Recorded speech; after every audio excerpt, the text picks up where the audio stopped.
शुभ दिवस। मैंने पिछली बार आपको कुछ क्वेश्चंस दिए थे, पूछे थे कि व्यास अगर 10 सेंटीमीटर है तो त्रिज्या कितनी होगी, त्रिज्या अगर 8 सेंटीमीटर है तो व्यास कितना होगा, व्यास अगर 9 सेंटीमीटर है तो त्रिज्या कितनी होगी। मैंने क्वेश्चन पूछे थे, मैं उसके आंसर बता रही हूँ।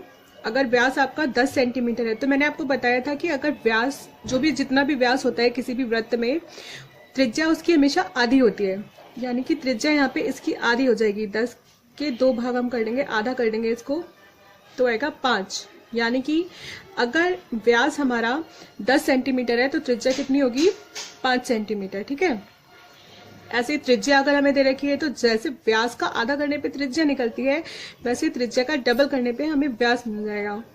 त्रिज्या 8 सेंटीमीटर है तो व्यास कितना होगा, इसका डबल, ये हो जाएगा 16।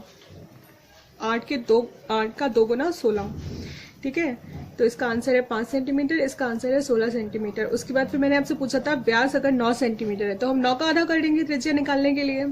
9 का आधा कर दो, 9/2, तो ये कितना आएगा, 4.5। इतनी त्रिज्या आ जाएगी। ठीक है, ये इसके आंसर्स हैं। और मैंने एक चीज बताई थी आपको कि व्यास जो होता है, व्यास के बारे में बताया था। व्यास कोई भी सीधी रेखा होती है जो परिधि के एक छोर से दूसरे छोर तक जाती है, कहाँ, उसके केंद्र बिंदु से होते हुए। एक चीज मैं बताना भूल गई थी कि व्यास और क्या होता है।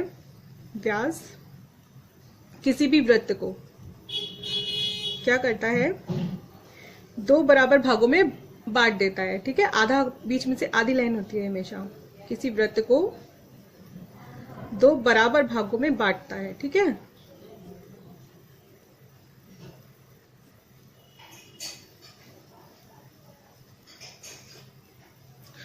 अगर कोई भी व्यास हम खींचते हैं किसी भी वृत्त में, तो वो किसी भी वृत्त को 2 बराबर भागों में बांट देता है।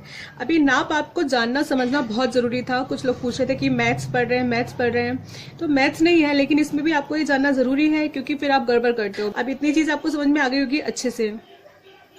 तो अब आपको क्या करना है, मैं आपको कुछ नाप बता रही हूँ, उससे आपको वृत्त बनाना है, और फिर वृत्त में मैं आपको आलेखन दूंगी, वो आप आलेखन बनाओगे। ठीक है, तो नाप आप लिखो। क्वेश्चन मैं आपका यहाँ लिख दे रही हूँ, वो क्वेश्चन लिखो। एक वृत्त बनाइए जिसकी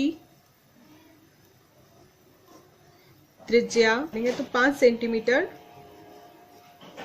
हो। ठीक, इसमें क्या बनाओगे, इसमें सूरजमुखी का पुष्प, पत्ती व कली के सुंदर समायोजन से आलेखन बनाएं। ठीक है, इसको अगले वीडियो में आपको कलर करके दिखाऊंगी, तो आप सीखेंगे कि इसमें कलर कैसे करना है। ठीक है, अभी क्वेश्चन नोट कर लो। अभी वृत्त आप बनाओगे कैसे, नाप तोल अब मैंने आपको बता दिया ना। आपके पास अगर त्रिज्या है तभी आप पूरा वृत्त बना सकते हो। तो ये वाला वृत्त मैं आपको बना के दिखा दे रही हूँ, आपको वैसे ही बनाना है। ठीक है, तो सबसे पहले आप लोग क्या करते हो, आप लोग भूल गए हो, मैंने आपसे कहा था हाशिया बना के रखना है ना। तो ये हाशिया सभी लोग बनाएंगे। जिस डेट में मैं काम दे रही हूँ वो डेट लिखेंगे, आज की डेट लिखोगे आप यहाँ पर। ठीक है, जो काम आप कर रहे हो वो यहाँ लिखोगे। मैं आपको वृत्त में आलेखन दे रही हूँ तो आप यहाँ लिखोगे वृत्त में आलेखन। अब मैंने आपको जो नाप दी है वो देखो, एक वृत्त बनाइए जिसकी नाप क्या है, 5 सेंटीमीटर त्रिज्या। ठीक है, तो त्रिज्या को हमें नापना है।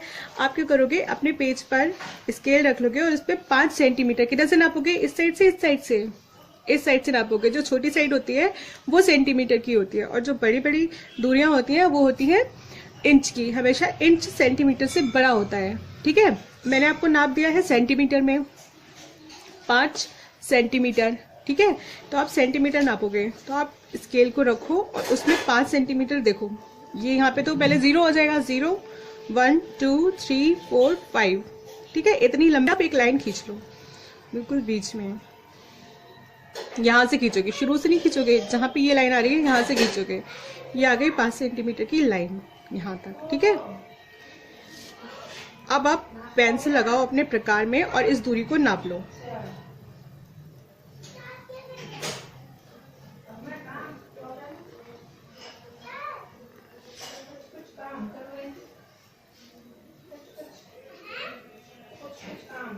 ठीक है, ये हमने दूरी नाप ली। अब हम इसमें वृत्त बना देंगे।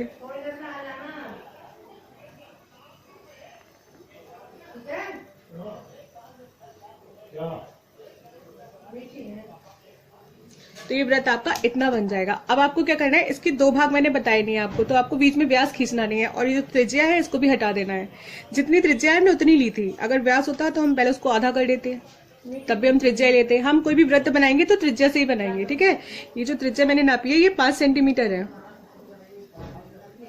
ठीक है ना।